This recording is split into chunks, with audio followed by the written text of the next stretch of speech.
also a different concept. It's not a one-way thing anymore. It's a communal thing.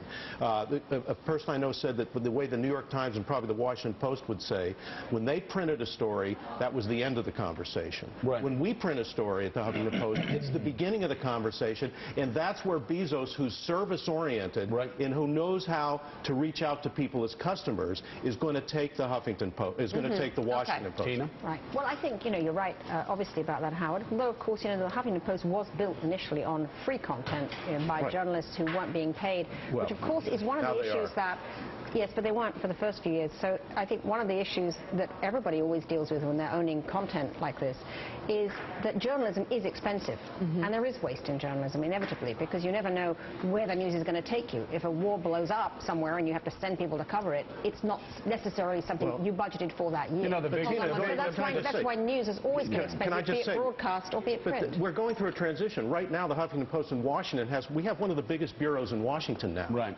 We have a reporter full-time on the labor beat, and another one on the labor beat.